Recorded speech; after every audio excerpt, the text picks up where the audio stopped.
Good morning everyone. Today we will be talking about a very important topic on the League of Nations. Now, what was League of Nations? Why was it formed? First of all, let us understand what was the reason behind the formation of the League of Nations. Well, the formation of the League of Nations, then we will talk about the members of the League of Nations. After that, we will talk about aims and objectives of the League of Nations and the failures behind the League of Nations. We will mostly emphasize on this one. Now, what was the reason behind the formation of the League of Nations? Well, the formation of the League of Nations can be contributed to three factors. Number one, collective security.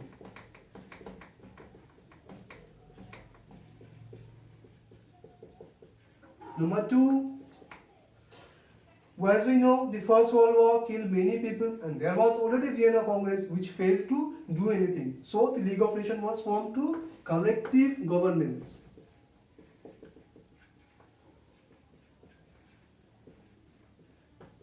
And number three, most importantly, to prevent another war. To prevent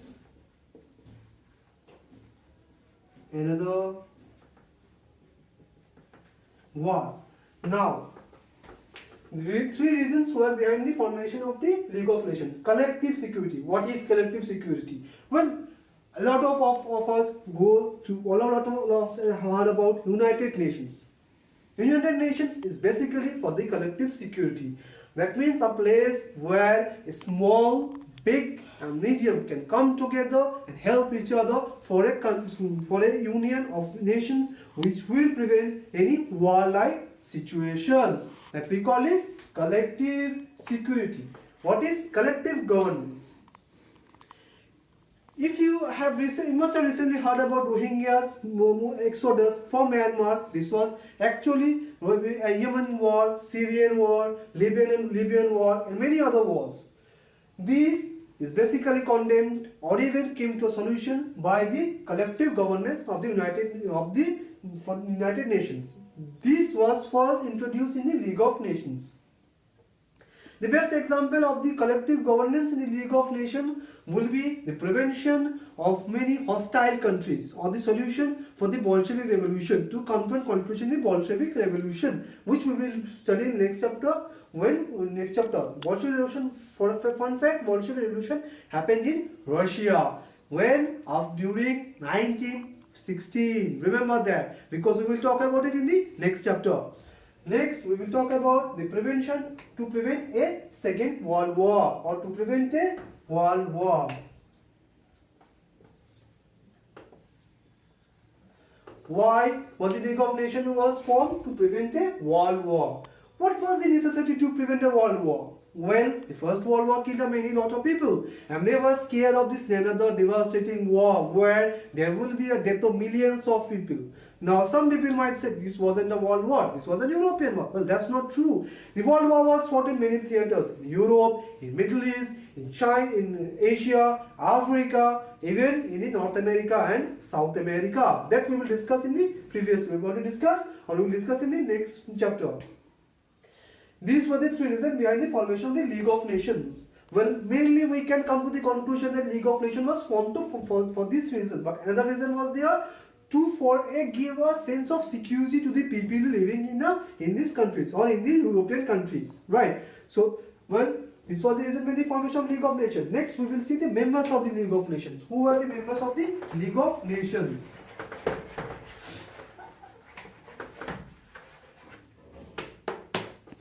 Comment hello? 3. Now we will talk about the members of the League of Nations. Who were the members of the League of Nations? Well, primarily there was Britain and France, as they were the victors or the allies as we call them. Well, USA is not here simply because the US Congress did not want it to be a part of an international organization. They wanted the policy of isolation. Second, we have got the minor states like Europe's minor states like Poland, Italy, Czechoslovakia, Lithuania, Belarus, Greek, then we got Romania, Bulgaria, all these nations.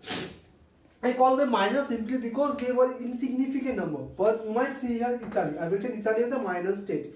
simply because Italy at that time did not play any important role. As we know, Benito Mussolini came to power, but he did influence fascism, but he did not play any major role in the world politics. Now, primarily League of Nations was dominated by the Britain and France. In Asia, there was Japan. Only Japan and China. Japan and China. Why I wrote them later? Simply because they were not in Europe. They were in Asia. They were the only two countries which were part of the League of Nations. This was because both of them contributed in the Allies' victory. You might say, how did Japan and China contributed? Well, simply because Japan and China helped the European nation, that is Allied powers, to uproot the Germany from their Asian continent or Asia, mainland Asia. Russia is not here simply because at that time there was Bolshevik Revolution. Russia came very later. Basically, the European powers, the Western powers denied the entry of Russian Bolsheviks simply because they feared they would spread the venom all over the Europe. And Europe, as we know at that time, was facing a huge turmoil. There were civil wars, there was inter-wars between Poland, Ukraine, Belarus, Lithuania. There was civil war in Germany, inside Germany, between the rightist and the leftist movement. There was turmoil in Italy, Austria, also in France. There was the liberals and the militarists. So basically they fear that entry of the Bolshevik might cause more problem. Also I have written here Spain. You might some question, when Spain was in a civil war, how can we Spain part of it? Well, Spain joined it, not partially, but did join it, not fully but partially. Spain was facing its own civil war. These are the main primary members of the League of Nations. Next, we will talk about the aims and objectives.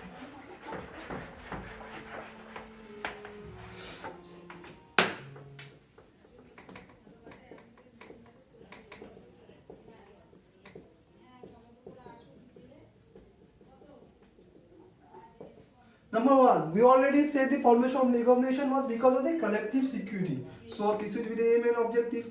Collective security. Next, we already talked about the formation of the League of Nations was to collective governance. Collective governance.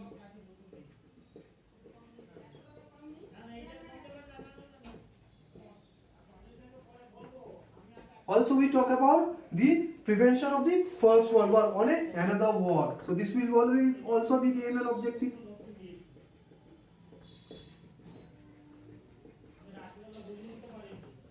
Of a Second World. The fourth and the most important point, which a lot of historians have seen overlooked, is the prevention of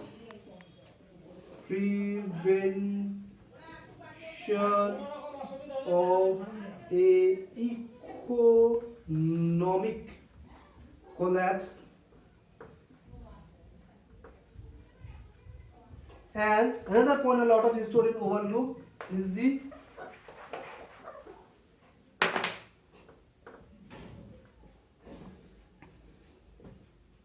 rise of Germany.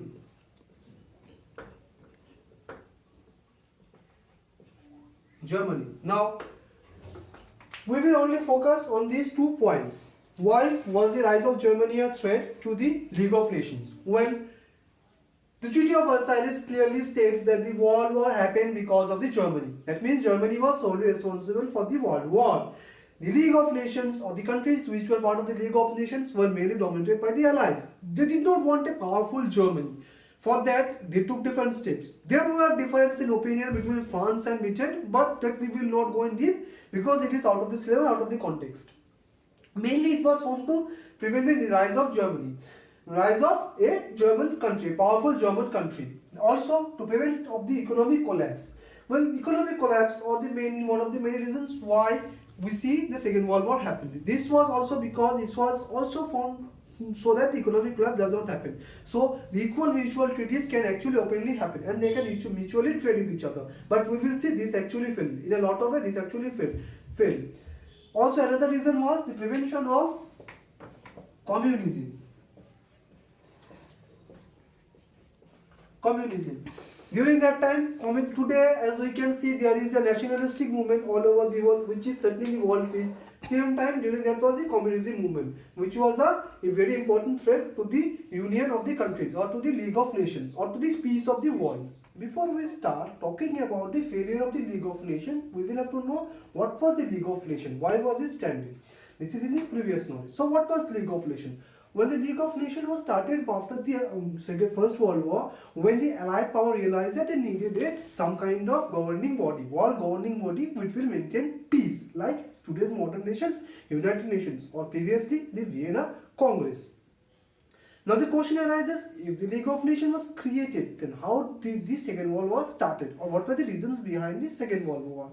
Well, there were many reasons, but we will only talk about three, mainly the Treaty of Versailles, invasion of the Manchuria and Abyssinia, also the appeasement policy of the Britain and France. Now, the question arises, what was Treaty of Versailles? We already know the Treaty of Versailles was signed between the Allied power, that is Germany, and the Kaisers Germany, and the France, Britain, and United States. The Treaty of Versailles was one of the pinnacle point which can be states that why the Second World War started, or why the League of Nations failed. What was the Treaty of Versailles? The Treaty of Versailles, in simple word, destroyed the soul of Germany. That means, let me put it this way, if a person dies and his soul dies, can he live? No, he cannot live. So the Treaty of Versailles basically killed the soul of Germany. Now, what happens when you kill a soul? Can the person live? No, that person cannot live. In this case, the Treaty of Versailles worked as against the League of Nations. How? Basically, it destroys the moral of the League of Nations. It was also called the dictated peace. Now, as we know, we already have studied the Treaty of Versailles in the previous chapter. Now we will mainly talk about the invasion of Manchuria and the invasion of Abyssinia or Italy. What were the reasons? Let us focus on these two only for the time being. Now we will talk about the invasion of Manchuria and Abyssinia. Abyssinia today is modern Ethiopia and Somalia. Now, why exactly did the invasion of Manchuria happen? For that, we will have to understand the Japanese policy of militarization or nationalism. What was nationalism? What does it mean? In Japanese term, it meant that any other races are inferior to them. Hence, they should rule the Asian continent, or they wanted a pan-Asian empire. For that, the stone point was Manchuria. Later, Manchuria would be used as a stone point of invading China and the southeastern countries. Exactly how did the Manchurian invasion started? There is a speculation. Any historian, both in Japan and Europe and other parts. But it is clear that it was perpetrated by the Japanese military, or the Japanese Kwantung military garrison. They basically perpetrated it by staging a false attack on the Manchurian railway. Why? Because they needed a pretext of invasion. Later we will see this will be used by Adolf Hitler while invading Poland. For the time being, we will only look at what happened after the invasion of Manchuria. The invasion of Manchuria was used as a pinnacle point by the Japanese for their further campaign in China and Mongolia. We will also talk about the Russo-Japanese War in Mongolia, which will give birth to one of the famous generals. We will talk about him later in our video. For now, we will only talk about the Japanese invasion of Manchuria. After the Japanese invasion of Manchuria by the Kwantung army, without the order from the Imperial Japanese Army, they decided to invasion continue. This was actually stopped. This was actually criticized by the League of Nations, but Japanese government did not want to criticize. Hence, they left. They protested and they left. This was used as one of the way by which Hitler would later use his condition of invading other states like Switzerland, like invasion of Norway, or we can see the invasion of Rhineland, Czechoslovakia, etc. Next was the Britain's failure to stop the invasion of Italy in Abyssinia. Why exactly the Britain failed to stop the Abyssinian invasion? The Abyssinian leader went to Britain United League of Nations and asked him for their help, but they simply gave him token words. This allowed Italy to continue in this invasion. It should be noted here that Italian invasion was not a was not very fruitful work, was not as if expected by the Italian dictator Benito Mussolini. Later we will also see he used many kinds of poisonous gases. This was the first time in the First World War any kind of gas was used. The second one will be used by the Japanese on the Manchurian people, and third during the last days of the Jewish people or the last century Jewish people. We'll talk about them later.